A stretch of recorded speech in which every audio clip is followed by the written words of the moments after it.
ನಮ್ಮ ಬೆಂಗಳೂರಿನಲ್ಲಿರೋ ದೊಡ್ಡ ಹೆರಿಗೆ ಆಸ್ಪತ್ರೆ. ಇದು ವಾಣಿ ವಿಲಾಸ್ ಆಸ್ಪತ್ರೆಯಲ್ಲಿರೋ ವಾಟರ್ ಪ್ಲಾಂಟ್.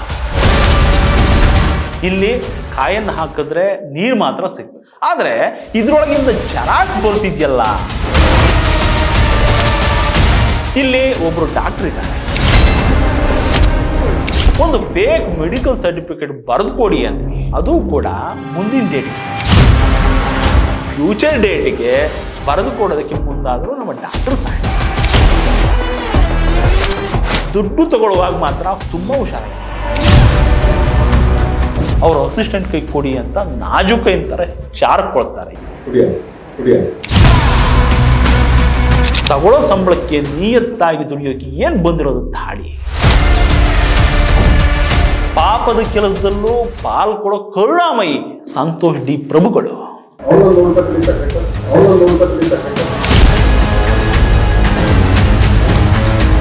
ಈ ಸರ್ಕಾರಿ ಆಸ್ಪತ್ರೆಗಳ ಅಧ್ವಾನದ ಕಥೆಯನ್ನ ಸೀರೀಸ್ ತರ ಮಾಡ್ತಾ ಇದ್ವಿ, ಮುಗಿತಾನೆ ಇಲ್ಲ. ತಿಪ್ಪೆ ಮೇಲಿರೋ ನಾಯಿ ಕೊಡೆ ತರ ಎದ್ದು ಬರ್ತಾನೆ ಇದ್ದಾವೆ. ಈ ಸರ್ಕಾರಿ ಆಸ್ಪತ್ರೆ ಮೇಲೆ ಯಾಕಪ್ಪ ಇವ್ರಿಗೆ ಟಾರ್ಗೆಟು ಅನ್ಬೋದು ನೀವು. ಆದ್ರೆ ದುಡ್ಡಿರೋರಿಗೆ 100 ಆಸ್ಪತ್ರೆ ಸಿಗ್ತವೆ. ಬಡವರಿಗೆ ಕಾಯಿಲೆ ಬಂದ್ರೆ, ತುರ್ತು ಚಿಕಿತ್ಸೆ ಬೇಕು ಅಂದ್ರೆ ಇರೋ ಒನ್ ಅಂಡ್ ಓನ್ಲಿ ಆಪ್ಷನ್ ಅಂದ್ರೆ ಅದು ಸರ್ಕಾರಿ ಆಸ್ಪತ್ರೆಗಳು. ಹಿಂಗಿರ್ಬೇಕಾದ್ರೆ ಅಲ್ಲಿನ ವೈದ್ಯರು, ಅವರ ಮೇಲಿರೋ ಅಧಿಕಾರಿಗಳು ಕಷ್ಟ ಅಂತ ಬರೋ ಬಡವರಿಗೆ ಸೇವೆ ಮಾಡೋದು ಬಿಟ್ಟು ಅಡ್ಡ ಕಸಬಿ ವ್ಯವಹಾರ ಮಾಡ್ಕೊಂಡು ಕೂತ್ರೆ ನಾವು ಸುಮ್ಮನೆ ಕೂರಕ್ಕಾಗತ್ತ. ಇಷ್ಟಕ್ಕೂ ಇವರು ಬಡವರ ಸೇವೆಯನ್ನ ಧರ್ಮಕ್ಕೆ ಪುಕ್ಸಟ್ಟೆ ಮಾಡ್ತಿಲ್ಲ ಕಣ್ರಿ. ಕೈ ತುಂಬ ಸಂಬಳ ಎಣಿಸ್ಕೋತಾರೆ. ಅದು ಯಾರ ದುಡ್ಡು? ನಮ್ಮ ಬೆವರಿನ ದುಡ್ಡು, ನಮ್ಮ ತೆರಿಗೆ ದುಡ್ಡು. ಹಂಗಿದ್ಮೇಲೆ ನಮ್ಗೆ ಕೇಳೋ ಅಧಿಕಾರ ಇರಲ್ವಾ ಹೇಳಿ? ನಾವು ಕೇಳ್ತೀವಿ, ನೀವು ಕೇಳಿ. ಇವತ್ತು ನಾವು ಇನ್ನೊಂದು ಹೆಗ್ಗಣವನ್ನ ಬೇಟೆ ಆಡಿದೀವಿ. ಅದು ವಾಣಿ ವಿಲಾಸ ಆಸ್ಪತ್ರೆಯಲ್ಲಿ ಬಿಲಾ ತಗೊಂಡು ಸರ್ಕಾರಿ ಆಸ್ಪತ್ರೆಗಳಲ್ಲಿ ಅಂಡು ಬಿಸಿ ಮಾಡಿಕೊಂಡು ಕೂತಿರೋ ಭ್ರಷ್ಟರನ್ನ ಹುಡುಕೊಂಡು ಹೊರಟ ನಮ್ಮ ತಂಡಕ್ಕೆ ಈ ವಾಣಿ ವಿಲಾಸ ಆಸ್ಪತ್ರೆ ಆವರಣದಿಂದ ಅಕ್ರಮದ ವಾಸನೆ ಬಂತು. ಹಂಗೆ ಒಂದ್ ರೌಂಡ್ ನೋಡ್ಕೊಂಡು ಬರೋಣ ಅಂತ ಹೋದ್ರೆ ಬಾಗ್ಲಲ್ಲಿ ಏನೋ ಸಮಥಿಂಗ್ ಸರಿ ಇಲ್ವಲ್ಲ ಅನ್ನಿಸ್ತು.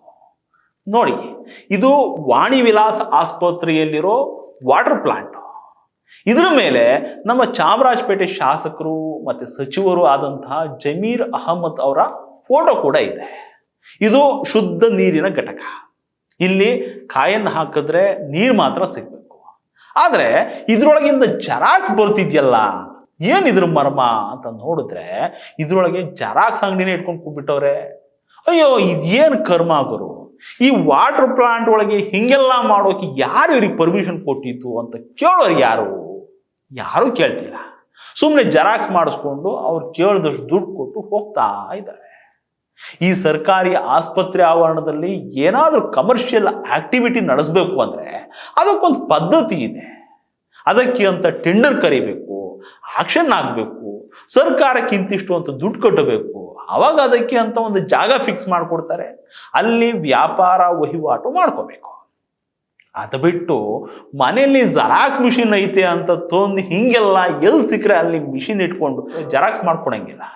ಅದರಲ್ಲೂ ಶುದ್ಧ ಕುಡಿಯುವ ನೀರಿನ ಪ್ಲಾಂಟ್ ಒಳಗೆ ನೋ ಚಾನ್ಸ್. ಹಿಂಗೆಲ್ಲ ಮಾಡಲೇಬಾರ್ದು. ಇವರು ಜೆರಾಕ್ಸು, ಕಾಟ್ರೇಜು, ಇಂಕು, ಪೇಪರು ಎಲ್ಲ ಸೇರಿದ್ರೆ ಕುಡಿಯೋ ನೀರು ಎಲ್ಲಿ ಶುದ್ಧವಾಗಿರುತ್ತೆ ಹೇಳಿ? ವಿಷ ಆಗುತ್ತೆ. ಇಂತಹ ಅಧ್ವಾನಗಳನ್ನೆಲ್ಲ ಇಲ್ಲಿನ MS ಅಂದ್ರೆ ಮೆಡಿಕಲ್ ಸೂಪರ್ಡೆಂಟು, RMOಗಳು ನೋಡ್ಕೋಬೇಕು. ಇದು ಅವರದ್ದೇ ಜವಾಬ್ದಾರಿ, ಅವರದ್ದೇ ಕೆಲಸ.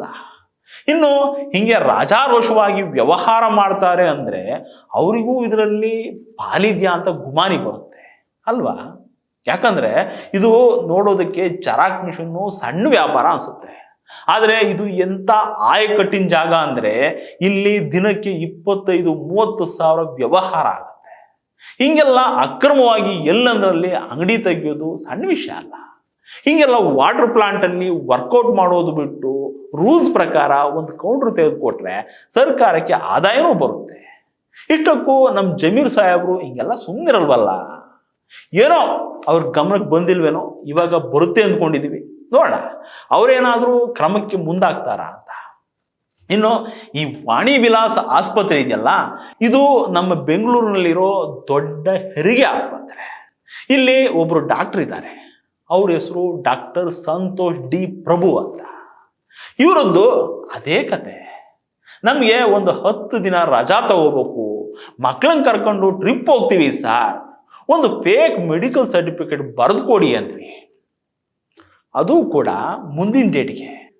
ಅದಕ್ಕೂ ಒಪ್ಕೊಂಡು ಫ್ಯೂಚರ್ ಡೇಟ್ಗೆ ಬರೆದು ಕೊಡೋದಕ್ಕೆ ಮುಂದಾದರೂ ನಮ್ಮ ಡಾಕ್ಟರ್ ಸಾಹೇಬರು. ನಮ್ಮ ಪ್ರತಿನಿಧಿ ಹೋಗಿದ್ದು ಮಾರ್ಚ್ 20ನೇ ತಾರೀಕು ಮಧ್ಯಾಹ್ನ 1:15ಗೆ. ಅಲ್ಲಿ ನಾವು ವಾಣಿ ವಿಲಾಸ್ ಹಾಸ್ಪಿಟ್ಲ್ಗೆ ಹೋಗ್ಬಿಟ್ಟು, ಸ್ವಾಮಿ ನಾವು ಮುಂದಿನ ವಾರ ನೆಕ್ಸ್ಟ್ ವೀಕು ನಾವು ಟ್ರಿಪ್ ಹೋಗ್ಬೇಕು, ಇವೆಲ್ಲ ಅಡ್ವಾನ್ಸ್ ಒಂದು ನಮ್ಗೆ ಹುಷಾರಿಲ್ಲ ಅಂತ ಒಂದು ಸರ್ಟಿಫಿಕೇಟ್ ಕೊಟ್ಬಿಡಿ ಮುಂದಿನ ವಾರಕ್ಕೆ ಅಂತ ಅಂದರೆ, ಅವರು ತಲೆ ಕೆಡಿಸ್ಕೊಳ್ಳದೆ ಬರೆದು ಕೊಟ್ಟರು. ನೋಡಿ, ಮಾರ್ಚ್ 24ರಿಂದ ಏಪ್ರಿಲ್ 2ರವರೆಗೂ ಬರ್ಕೊಟ್ಟಿದ್ದಾರೆ. ಇದು ಇವರ ಕರ್ತವ್ಯ ನಿಷ್ಠೆ ಅಂತ ಹೇಳ್ಬೇಕೇನೋ. ಇದನ್ನ ಯಾವತ್ತಿಂದ ಬೇಕು? 24 ಏಪ್ರಿಲ್ 2. ಏನಾಗಿದೆ ಅಂತ ಬರಲಿ, ಏನಾಗಿದೆ ಅಂತ ಬರಲಿ. ಯೂಶಲಿ ಅಲ್ಲಿ ಆಫೀಸಲ್ಲಿ ಬ್ಯಾಕ್ ಪೇನ್ ಅಂತ ಬ್ಲೀಡಿಂಗ್ ಆಗ್ತಾ ಇದೆ ಅಂತ ಹೇಳಿ ಬರೀ ಸರ್, ಬ್ಲೀಡಿಂಗ್ ಆಗ್ತಾ ಇದೆ ಅಂತ ಹೇಳಿ ಬರೀ ಸರ್. 9 ಇಯರ್ಸ್ ಒಬ್ಬ ಮಗ ಇದ್ದಾನೆ ಸರ್, ಅವನ್ನ ಹೊರಗಡೆ ಕರ್ಕೊಂಡು ಹೋಗ್ಬೇಕು. ಹೊರಗಡೆ ಅಂದ್ರೆ ಔಟ್ ಆಫ್ ಸ್ಟೇಷನ್. ನಮ್ಮ ಡಾಕ್ಟರ್ ಸಾಹೇಬ್ರು ಏನು ಹೇಳ್ತಾರೆ ಗೊತ್ತಾ, ಕೋರ್ಟಿನ ಡೇಟಿಗೆ ತಪ್ಪಿಸ್ಕೊಳ್ಳೋದಕ್ಕೆ ಇವ್ರ ಹತ್ರ ಹಿಂಗೆ ಫೇಕ್ ಸರ್ಟಿಫಿಕೇಟ್ ತಗೊಂಡು ಹೋಗ್ತಾರಂತೆ. ಇದನ್ನ ಅವ್ರ ಬಾಯಲ್ಲಿ ಹೇಳ್ತಾರೆ, ಒಂದ್ಸರಿ ಸುಮ್ಮನೆ ಕೇಳಿಸ್ಕೊಂಡ್ಬಿಡಿ. ಕೋರ್ಟ್ ಇರುತ್ತೆ, ಕೋರ್ಟ್ ಅಟೆಂಡ್ ಆಗಿರಲ್ಲ, ಅವಾಗ ಸುಮ್ಮನೆ ಈ ಇಂದನ್ನು ನಂಗೆ ಹುಷಾರಿರಲಿಲ್ಲ ಅಂತ ಇದು ಪ್ರೊಡ್ಯೂಸ್ ಮಾಡಿರ್ತಾರೆ. ಕೋರ್ಟ್ ಇರುತ್ತೆ, ಕೋರ್ಟ್ ಅಟೆಂಡ್ ಆಗಿರಲ್ಲ, ಅವಾಗ ಸುಮ್ಮನೆ ಈ ಇಂದನ್ನು ನಂಗೆ ಹುಷಾರಿರಲಿಲ್ಲ ಅಂತ ಇದು ಪ್ರೊಡ್ಯೂಸ್ ಮಾಡಿರ್ತಾರೆ. ಇದರ ಮಧ್ಯೆ ಇಂಥ ಫೇಕ್ ಸರ್ಟಿಫಿಕೇಟ್ ಕೊಟ್ಟಾಗ ಏನೆಲ್ಲ ಆಗುತ್ತೆ ಅನ್ನೋದು ನಮ್ಮ ಡಾಕ್ಟರ್ಗೆ ಚೆನ್ನಾಗಿ ಗೊತ್ತಿದೆಯಂತೆ. ಆದರೆ ಇವರಿಗೆ ನ್ಯಾಯಾಲಯದ ಮೇಲಾಗ್ಲಿ ನ್ಯಾಯಾಧೀಶರ ಮೇಲಾಗ್ಲಿ ಭಯ ಇರೋದು ಬಿಡಿ, ಲವಲೇಶದ ಗೌರವ ಕೂಡ ಇದ್ದಂಗಿಲ್ಲ. ನೋಡಿ, ನ್ಯಾಯಾಧೀಶರನ್ನ ಏಕವಚನದಲ್ಲೇ ಸಂಬೋಧಿಸ್ತಾರೆ, ಏಕವಚನದಲ್ಲೇ ಮಾತಾಡ್ತಾರೆ. ನೀವೇ ಅವರ ಕರ್ಣ ಕಠೋರ ಮಾತುಗಳನ್ನ ಕೇಳಿಸ್ಕೊಂಡು ಬನ್ನಿ. ಸುಮ್ಮನೆ ಕೋರ್ಟು ಗೇಟುಗೆ ಅದೇನೋ ಅಟೆಂಡ್ ಆಗಬೇಕಾಗಿರ್ತದೆ, ಅವ್ರು ಬಂದ್ಬಿಟ್ಟು ಸುಮ್ಮನೆ ಹಿಂಗೆ ಬರ್ಕೊಂಡು ಹೋಗ್ಬಿಡ್ತಾರೆ. ಆ ಕೋರ್ಟಿಂದ ನೋಟಿಸ್ ಬಂದ್ಬಿಡುತ್ತೆ, ನೀವು ಹೆಂಗೆ ಕೊಟ್ರಿ, ಅವ್ರು ಕೋರ್ಟ್ ಅಟೆಂಡ್ ಆಗಬೇಕಿತ್ತು ಅವತ್ತು, ಇವ್ರು 10 days ರಜಾ ಬರ್ಸ್ಕೊಂಡು ನನ್ಗೆ ಹುಷಾರಿಲ್ಲ ಇರಲಿಲ್ಲ ಅದಕ್ಕೆ ಬರಲಿಲ್ಲ ಅಂತ. ಆವಾಗ ಜಡ್ಜ್ ಮತ್ತೆ ಹಾಕ್ತಾನೆ ಇಲ್ಲಿಗೆ,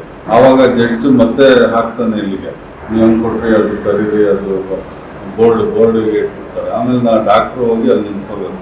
ಎಲ್ಲ ಗೊತ್ತಿದ್ದು ಇಷ್ಟು ನಿರ್ಭಯವಾಗಿ ಫೇಕ್ ಆಗಿ ಮೆಡಿಕಲ್ ಸರ್ಟಿಫಿಕೇಟ್ಗಳನ್ನ ಬರೆದು ಕೊಡ್ತಾರಲ್ಲ, ಇವ್ರಿಗೆ ಏನನ್ಬೇಕು ಹೇಳಿ? ಇವ್ರಿಗೆಲ್ಲ ಸಂಬಳಗಳು ಏನು ಕಮ್ಮಿ ಏನಿರಲ್ಲ, ಲಕ್ಷಗಳಲ್ಲಿ ಇರುತ್ತೆ. ಆದರೂ ತಗೊಳ್ಳೋ ಸಂಬಳಕ್ಕೆ ನಿಯತ್ತಾಗಿ ದುಡಿಯೋಕೆ ಏನು ಬಂದಿರೋದು ದಾಡಿ. ಇವ್ರ ಜನ್ಮಕ್ಕೆ ಏನು ಹೇಳಿದ್ರೆ ಕಮ್ಮಿನೇ ಬಿಡಿ. ಹೀಗೆಲ್ಲ ರಾಜಾರೋಷವಾಗಿ ಅಡ್ಡ ಕಸಬಿ ಕೆಲಸ ಮಾಡ್ತಾರೆ. ಆದರೆ ದುಡ್ಡು ತಗೊಳ್ಳುವಾಗ ಮಾತ್ರ ತುಂಬ ಹುಷಾರಾಗಿರ್ತಾರೆ. ಕೈಯಲ್ಲಿ ಮುಟ್ಟಲ್ಲ ರೀ, ಅವ್ರ ಅಸಿಸ್ಟೆಂಟ್ ಕೈ ಕೊಡಿ ಅಂತ ನಾಜೂಕೈ ಅಂತಾರೆ, ಜಾರ್ಕೊಳ್ತಾರೆ ಈ ಪ್ರಭುಗಳು.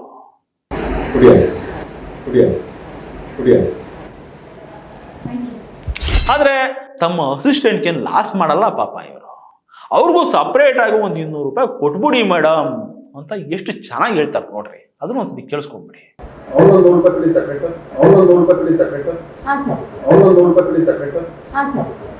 ಇವರ ಹೃದಯ ವೈಶಾಲ್ಯತೆಯನ್ನ ಮೆಚ್ಕೋಬೇಕು ಬಿಡಿ. ಪಾಪ ಎಂತ ದೊಡ್ಡ ಮನಸ್ಸು ನೋಡ್ರಿ. ಪಾಪದ ಕೆಲಸದಲ್ಲೂ ಪಾಲ್ಕೊಡೋ ಕರುಣಾಮಯಿ ಸಂತೋಷ್ ಡಿ ಪ್ರಭುಗಳು. ಪ್ರಭುಗಳೇ, ನೀವು ಎಷ್ಟು ಕೈಯಲ್ಲಿ ಅನ್ನ ತಿಂತೀರಾ? ಇನ್ನು ಯಾವ್ದ್ಯಾವ್ದ್ರಲ್ಲಿ ತಿಂತೀರಾ? ಅದು ಎಷ್ಟು ತಿಂತೀರಾ? ಹೊರಗೆ ಇರೋ ಅಕ್ರಮ ಜೆರಾಕ್ಸ್ ಅಂಗಡಿ ಇದೆಯಲ್ಲ, ಅದರಲ್ಲಿ ನಿಮ್ಗೆ ಎಷ್ಟು ಕಸ ಬರುತ್ತೆ, ಅಲ್ಲಲ್ಲ ಕಮಿಷನ್ ಬರುತ್ತೆ. ಯಾಕಂದ್ರೆ ಅದು ನಿಮ್ಮ ಅಂಡರಲ್ಲೇ ಬರುತ್ತೆ, ಅದಕ್ಕೆ ಕೇಳ್ತಾ ಇದ್ದೀವಿ. ಪ್ರತಿ ತಿಂಗಳು ಲಕ್ಷ ಎಣಿಸ್ಕೋತೀರಾ, ಸಾಕಾಗ್ತಿಲ್ವಾ? ನಿಮ್ಮ ಹಸುವನ್ನ ನೀಗಿಸೋದಕ್ಕೆ ಬಡವರಿಗೆ ಕಷ್ಟ ಆಗಲ್ವೇನ್ರಿ? ನೀವು ಬೇರೆ ಏನಾದ್ರೂ ಕಸಬು ಹುಡುಕೊಳ್ಳಿ, ಸುಮ್ಮನೆ ಇದೆಲ್ಲ ವರ್ಕೌಟ್ ಆಗಲ್ಲ ನಿಮಗೆ. ವೈದ್ಯಕೀಯ ಸೇವೆ ಉಂಡಿ ಎದ್ದು ಹೋಗೋದಕ್ಕಲ್ಲ ಇರೋದು. ಇದ್ರ ಬಗ್ಗೆ ಈಗಾಗಲೇ ನಾವು ಮೆಡಿಕಲ್ ಸೂಪರ್ಡೆಂಟ್ ಅವರಿಗೆ ಸಾಕ್ಷಿ ಸಮೇತ ದೂರು ಕೊಟ್ಟಿದ್ದೀವಿ. ಅವ್ರೇನು ಇದ್ರ ಬಗ್ಗೆ ತಲೆ ಕೆಡ್ಸ್ಕೊಳ್ಳೋ ಥರ ಕಾಣ್ತಾ ಇಲ್ಲ. ಅವ್ರು ಇವ್ರಿಗೆಲ್ಲ ಶಾಮಿಲ್, ಅವ್ರು ಇವ್ರ ಜೊತೆನೆ ಪಾಲು ಹಂಚ್ಕೊಂಡು ತಿಂತಾ ಇರ್ಬೋದು. ಇವರು ವಾಣಿ ವಿಲಾಸ ಆಸ್ಪತ್ರೆ ಸರ್ಕಾರಿ ಮೆಡಿಕಲ್ ಕಾಲೇಜಿನ ಸುಪರ್ದಿಗೆ ಬರೋದ್ರಿಂದ ಇದರ ಡೈರೆಕ್ಟರ್ ಡೀನ್ ಆಗಿರುವಂತಹ ಡಾಕ್ಟರ್ ರಮೇಶ್ ಕೃಷ್ಣ ಅವ್ರಿಗೂ ಕೂಡ ಡೀಟೇಲ್ ಆಗಿ ಮಾಹಿತಿ ಕೊಟ್ಟು ದೂರು ಕೊಟ್ಟಿದ್ದೀವಿ. ಡೀನ್ ಡಾಕ್ಟರ್ ರಮೇಶ್ ಕೃಷ್ಣ ಅವರು ಹಿರಿಯ ವೈದ್ಯರು, ಬದ್ಧತೆ ಇರುವಂತ ವ್ಯಕ್ತಿ ಅಂತ ನಮ್ಗೆ ಗೊತ್ತು. ಯಾಕಂದ್ರೆ ಈ ಹಿಂದೆ ಡಾಕ್ಟರ್ ಶಂಕರ್ ಅನ್ನು ವಿಕ್ಟೋರಿಯಾ ಆಸ್ಪತ್ರೆಯ ಅಧ್ವಾನದ ಬಗ್ಗೆ ದೂರು ಕೊಟ್ಟಾಗ ಹಿಂದೆ ಮುಂದೆ ನೋಡದೆ ಅದೆಷ್ಟೇ ಒತ್ತಡಗಳು ಬಂದರೂ ಕೂಡ ತಕ್ಷಣ ಕ್ರಮಕ್ಕೆ ಮುಂದಾಗಿದ್ರು. ಈ ಕೇಸಲ್ಲೂ ಅದೇ ಆಗಲಿ ಅನ್ನೋದೇ ನಮ್ಮ ಕಳಕಳಿ. ಮೆಡಿಕಲ್ ಸಿಸ್ಟಮ್ ಕ್ಲೀನ್ ಆಗಿದ್ರೆ ಸೊಸೈಟಿ ಆರೋಗ್ಯವಾಗಿರುತ್ತೆ ಕಣ್ರಿ.